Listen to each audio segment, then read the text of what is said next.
Assalamualaikum warahmatullahi wabarakatuh. Selamat pagi anak-anak. Apa kabar semuanya? Semoga sehat ya anak ya. Nah, pada kali ini Ustazah akan menjelaskan tema 2, subtema 4, anak soleh gemar membaca. Pembelajaran 3 dan 4. Nah, sebelum belajar, anak-anak marilah kita membaca basmalah. Bismillahirrahmanirrahim. Doa belajar, Rabbi zidni ilman warzuqni fahman. Amin. Nah, anak-anak, pada kali ini Ustazah akan bercerita kepada kalian tentang kisah sahabat Nabi yang bernama Abdullah bin Mas'ud. Nah, anak-anak bisa buka bukunya di halaman 148. Nah, dengarkan Ustazah baik-baik ya. Salah satu sahabat yang sangat pasti membaca Al-Quran adalah Abdullah bin Mas'ud bin Khafil bin Habib al-Huzali. Ibunya bernama Ummu Abdul binti Abdul-Wudi bin Suwi dari Bani Zuhra. Sahabat yang memiliki postur tubuh kurus, pendek, dan berkulit sawo matang ini terkenal sebagai pribadi yang lembut, cerdas, serta rapi dalam berpakaian, dan aroma tubuhnya wangi. Suatu saat beliau naik pohon dan kelihatan betisnya. Lalu teman-temannya tertawa. Namun Nabi Muhammad SAW mengatakan bahwa kedua betisnya itu lebih berat timbangannya di hari kiamat daripada gunung Uhud. Sosok yang ikut hijrah bersama Rasulullah SAW, baik ketika ke Habasyah maupun ke Madinah, ini sangat dekat dengan keluarga Nabi SAW. Beliaulah yang menyiapkan barang-barang pribadi Nabi SAW. Beliaulah yang menyiapkan segalanya ketika dalam perjalanan, seperti bantal, siwak, sandal, dan air untuk bersuci. Bahkan beliau yang memakaikan sandal ketika Nabi SAW hendak pergi, kemudian berjalan di belakang Nabi. Beliau juga mencopotkan sandal Nabi SAW ketika telah sampai, lalu memasukkan sandal Nabi ke lengannya untuk disimpan, dan memberi Nabi tongkat ketika mau memasuki kamarnya. Tak heran jika beliau dijuluki sahabat bantal, siwak, dan kedua sandal Nabi. Sahabat ini juga dikenal dengan suaranya yang merdu ketika membaca Al-Quran. Beliaulah orang yang pertama kali membaca Al-Quran dengan keras setelah Rasulullah di Mekah. Beliau berkata, "Aku belajar Al-Quran kepada Nabi SAW 70 surat langsung dan tidak ada ayat yang turun kecuali aku tahu di mana ia turun." Abdullah bin Umar pernah meriwayatkan bahwa Rasulullah SAW pernah berkata, "Belajarlah Al-Quran kepada 4 orang ini: Abdullah bin Mas'ud, Ubay bin Ka'ab, Mu'az bin Jabal, dan Salim Maula Abu Huzaifah." Saking fasihnya Abdullah bin Mas'ud dalam baca Al-Quran, sampai-sampai bacaan beliau sudah diakui oleh Rasulullah SAW sebagai bacaan Al-Quran seperti halnya ketika turun. Beliau juga bercerita ketika belajar Al-Quran dengan Rasulullah, maka tidak akan menambah materi kajian Al-Quran sebelum ia menguasai 10 ayat dan maksudnya. Ini menunjukkan bahwa beliau sangat mengedepankan kualitas belajar daripada kuantitas. Nah, dari kisah ini kita belajar dan kita tahu bahwa ada sahabat Rasulullah bernama Abdullah bin Mas'ud. Dia yang menyiapkan segala peralatan pribadi Rasulullah ketika Rasulullah berdakwah. Nah, betapa mulianya ya anak-anak ya, bisa dekat dengan Rasulullah, bisa memakaikan sandal kepada Rasulullah, bisa membukakan sandal Rasulullah. Rasanya ya Allah, sungguh indah seperti itu. Beliau begitu dekat dengan Rasulullah. Nah, bacaan Al-Qur'annya juga begitu fasih, begitu merdu. Nah, makanya kata Rasulullah, kalau misalkan mau belajar Al-Quran, belajarlah kepada 4 orang ini, termasuk Abdullah bin Mas'ud. Nah, Masya Allah ya anak-anak ya, betapa indah bacaan Al-Qur'annya sehingga membuat terkesima kaum Quraisy. Nah, anak-anak di rumah jangan lupa ya membaca Al-Qur'an. Nah, coba untuk belajar dengan suara merdu seperti Abdullah bin Mas'ud. Nah, jadi anak-anak kalau baca Al-Qur'an bisa belajar pelan-pelan supaya suara dari Al-Qur'an itu terdengar indah dan enak didengar. Baik, selanjutnya anak-anak mengamati kata berbunyi mirip. Nah, kalian buka bukunya di halaman 150. Selain belajar pola bilangan, Salman juga belajar kata-kata yang berbunyi mirip. Perhatikan kata-kata di bawah ini. Nah, anak-anak Ustazah udah tulis ada 5 di sini ya. Cerita itu kira-kira mirip dengan kata apa? Berita. Kalau buku mirip dengan kuku, ya. Buku mirip dengan kata kuku. Baca mirip dengan kata kaca. Kata mirip dengan kata bata. Koran mirip dengan kata keran. Nah, di situ anak-anak bisa perhatikan di halaman 150. Nah, jadi anak-anak ini kata yang hampir mirip ya. Ujungnya sama-sama A akhirnya. Ya, ada yang ujungnya sama-sama U, ya, ada yang ujungnya sama-sama N. Seperti pada penjelasan berikut ini ya.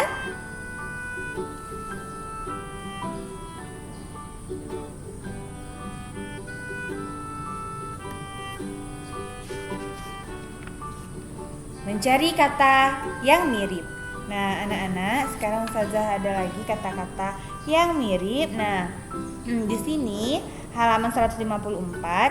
Nah, kalian bisa melihat di situ ada kata nasi, tali, topi, buku, cerita, koran, bata, lama, main, dan baju. Nah, ini adalah kata yang mirip. Kata yang mirip dengan kata-kata di atas. Ada berita, kali, kata, keran, dasi, kuku, maju, sama, koki, dan kain. Nah, sekarang kalian sama-sama Ustazah untuk mencari dan mencocokkan mana kata yang kira-kira mirip dengan kata-kata berikut ini ya. Oke, kita lanjut ke slide selanjutnya. Nah, di sini ada nasi mirip dengan dasi. Boleh anak-anak sambil buka bukunya 154 dan kalian isi ya. Nomor 2, tali dan kali. Nomor 3, topi mirip dengan kata koki. Nomor 4, buku mirip dengan kuku. Nomor 5, cerita mirip dengan berita. Nomor 6, koran mirip dengan kata keran. Nomor 7, bata mirip dengan kata. Kemudian nomor 8, lama mirip dengan sama. Nomor 9, main mirip dengan kain. Nomor 10, baju mirip dengan maju. Nah, anak bisa ya membedakan mana kata yang mirip, mana yang tidak ya. Nasi sama dasi, tali dengan tali, topi dengan koki, dan seterusnya. Kalau nasi dengan koran mirip tidak? Tidak ya. Kalau buku dengan koki mirip enggak? Tidak. Jadi, nah ini adalah kata-kata yang sudah Ustazah gabungkan dengan kata-kata yang mirip pengucapannya.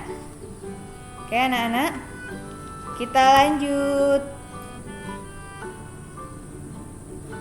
pembelajaran 4. Anak-anak jangan lupa sambil buka bukunya ya di rumah. Nah, anak-anak kalian perhatikan pada gambar di halaman 156. Ada beberapa hal yang perlu diperhatikan saat membaca. Nah, sebelumnya Ustazah sudah menjelaskan apa saja cara agar kita dapat membaca dengan baik. Nah, yang pertama lampu di sebelah kiri. Ya, anak-anak, kalau misalkan kalian mau membaca lampunya di sebelah kiri, jangan pas di depan mata. Itu akan silau, nanti nggak kelihatan. Kemudian yang kedua, duduk di kursi dengan tegak, ya, jangan bungkuk, duduknya tegak. Nah, agar tidak merusak punggung kalian. Kemudian nomor 3, mengembalikan halaman buku dengan hati-hati. Jadi pelan-pelan bukanya, tutupnya pelan-pelan ya Nak ya. Kemudian yang terakhir, membaca di ruang terang.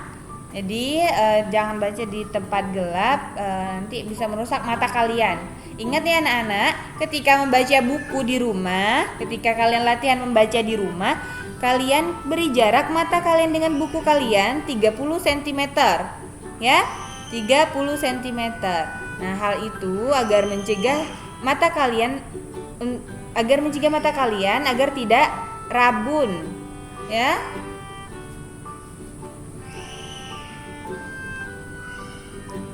Baik. Selanjutnya, aturan ketika di perpustakaan. Nah, anak-anak, kalau misalnya kita sekolah nih ya, karena saat ini masih pandemi, masih COVID, jadi kita belajarnya di rumah. Anak-anak, jika kalian belajar di sekolah, kalian tentu akan menemukan sebuah tempat di sekolah yang bernama perpustakaan. Apa itu perpustakaan? Perpustakaan adalah suatu tempat buku bacaan yang yang dibaca ketika kita membutuhkan. Misalnya anak-anak membutuhkan buku yang kira-kira membutuhkan referensi lebih seperti itu, anak-anak bisa pergi ke perpustakaan. Atau anak-anak ingin sekedar membaca buku-buku bacaan seperti dongeng, kisah-kisah Nabi, kisah Rasulullah. Nah, anak-anak bisa ke perpustakaan yang ada di sekolah. Jadi anak-anak, perpustakaan ini adalah tempat buku-buku ya. Jadi tempat kita untuk mencari ilmu, jendela ilmu. Membaca itu membuka jendela ilmu. Jadi anak-anak dimanapun, tidak harus di perpustakaan. Ketika kalian memiliki waktu senggang, anak-anak jangan lupa untuk membaca. Nah, apalagi saat ini pandemi ya, kita tidak belajar langsung dengan guru, maka anak-anak belajar membaca di rumah dibantu oleh orang tua, oleh ayah dan bunda di rumah. Jadi anak-anak orang tua di rumah menggantikan guru yang ada di sekolah. Jadi anak-anak dengarkan apa yang disampaikan oleh orang tua di rumah ya Nak ya. Nah, perpustakaan itu ada aturannya ketika kita pergi. Nah, apa saja aturannya ketika di perpustakaan itu? Nah, di sini Ustazah akan menjelaskan ada 3 peraturan ketika di perpustakaan. Nah, apa saja itu anak-anak? Yang pertama, tidak makan dan minum di perpustakaan. Jadi ketika kalian di perpustakaan sekolah maupun kalian di perpustakaan, kan ada banyak perpustakaan ya di luar, ada perpustakaan daerah atau perpustakaan kota. Nah, kalau anak-anak biasanya masih sering menggunakan perpustakaan di sekolah. Nah, ketika di perpustakaan itu tidak boleh makan dan tidak boleh minum agar suasana tetap tenang. Kemudian takut buku-bukunya terkena makanan atau terkena tumpahan air minum seperti itu ya. Jadi anak-anak diharapkan ketika berada di perpustakaan jangan sampai makan atau minum ya. Kemudian selanjutnya mengembalikan buku tepat waktu. Jadi anak-anak, kalau misalkan kita ke perpustakaan, kita itu diberi waktu minjam buku. Jadi diberi waktu misalnya 1 minggu atau 2 minggu. Jadi mengembalikannya juga harus tepat waktu. Misalkan kalian ingin memperpanjang, nah kalian bisa memperpanjang. Misalkan mau minjamnya 2 minggu. Batas di awal 1 minggu, kalian mau minjam 2 minggu. Jadi kalian perpanjang bukunya ya. Jadi pinjam untuk seminggu kemudian, seperti itu. Kemudian yang terakhir, menjaga ketenangan. Jadi kalau misalkan ketika kalian berada di sebuah perpustakaan, kalian tidak boleh ribut ya, atau membuat keributan atau sambil main-main bola atau sambil main apa ya, enggak boleh ya di perpus. Jadi di perpus itu memang khusus untuk membaca, karena di perpus adalah tempat orang-orang sedang mencari ilmu, jadi tidak boleh membuat keributan. Jadi suasana itu harus tenang, kondusif. Nah, seperti itu ya anak-anak ya. Jadi nanti kalau anak-anak pergi ke perpustakaan, jangan lupa jaga ketenangan, jangan membuat kericuhan atau keributan. Nah, nanti orang lain bisa terganggu. Ya anak-anak ya, itu saja dari Ustazah. Nah, sekarang kita cari tahu apa pelajaran duniawi dan ukhrawinya. Nah, apa saja anak-anak? Nah, kali ini Ustazah akan menjelaskan duniawinya adalah anak soleh bisa membaca dan menulis, senang membaca dan menulis, dekat dengan kebaikan. Membaca membuka jendela ilmu, pengetahuan. Menulis adalah kegiatan berbagi pengetahuan. Salah seorang khalifah yang sangat mencintai ilmu pengetahuan adalah Harun ar-Rasyid. Di zamannya banyak ilmuwan yang menerjemahkan dan mengarang buku. Setiap penulis buku akan dihadiahi emas. Berat emas sama dengan berat bukunya. Masya Allah, di dunia mendapatkan kekayaan, di akhirat pun mengalir pahala karena ilmu yang bermanfaat. Nah, setiap tempat memiliki aturan. Aturan di suatu tempat bisa sama atau berbeda dengan tempat lain. Kalau di perpustakaan dibuat untuk kenyamanan seluruh pengunjung. Ya, oleh karena itu patuhilah aturan yang ada. Sedangkan untuk ukhrawinya, sahabat Abdullah bin Mas'ud dikenal sebagai sahabat yang memiliki bacaan Al-Quran terindah. Bagaimana bacaan Al-Quran yang Allah Subhanahu wa ta'ala perintahkan? Allah memerintahkan agar kita membaca Al-Quran dengan perlahan-lahan atau tartil. Jadi jangan cepat-cepat atau jangan terburu-buru. Ya anak-anak. Jadi kalau misalkan mau baca Quran, jangan cepat-cepat. Ingat, jangan cepat-cepat. Tartil dalam membaca Al-Quran adalah membacanya pelan-pelan, jelas setiap hurufnya, ya, tanpa berlebihan. Inilah yang telah dilakukan oleh Abdullah bin Mas'ud. Nah, ayo anak-anak di rumah, anak soleh dan solehah pasti semangat belajar membaca Al-Quran dengan tartil seperti sahabat Rasulullah Abdullah bin Mas'ud. Nah, Allah Subhanahu wa ta'ala berfirman, Iqra wa rabbukal akram alladzi 'allama bil qalam 'allamal insana ma lam ya'lam. Bacalah dan Tuhan mulai yang maha mulia yang mengajar manusia dengan pena. Dia mengajarkan manusia apa yang tidak diketahuinya. Quran surah Al-Alaq ayat 3 sampai 5. Dari surat tersebut Allah Subhanahu wa ta'ala mengingatkan kita bahwa sumber ilmu pengetahuan adalah Allah Subhanahu wa ta'ala. Manusia tidak boleh sombong. Sikap saling menghargai dan menghormati harus dijalankan. Semua milik Allah Subhanahu wa ta'ala. Nah, anak-anak, itu saja pembelajaran kita pada kali ini. Alhamdulillah, semoga bermanfaat ya. Jazakumullah khairan katsiran. Anak-anak jangan lupa belajar di rumah, tetap semangat ya walaupun belajarnya di rumah. Terima kasih kepada ayah dan bunda di rumah yang selalu menemani Adanda belajar. Tetap semangat ya bun. Baik, Ustazah akhiri dengan doa penutup majelis. Subhanakallahumma wabihamdika asyhadu an la ilaha illa anta astaghfiruka wa atubu ilaik. Wassalamualaikum warahmatullahi wabarakatuh.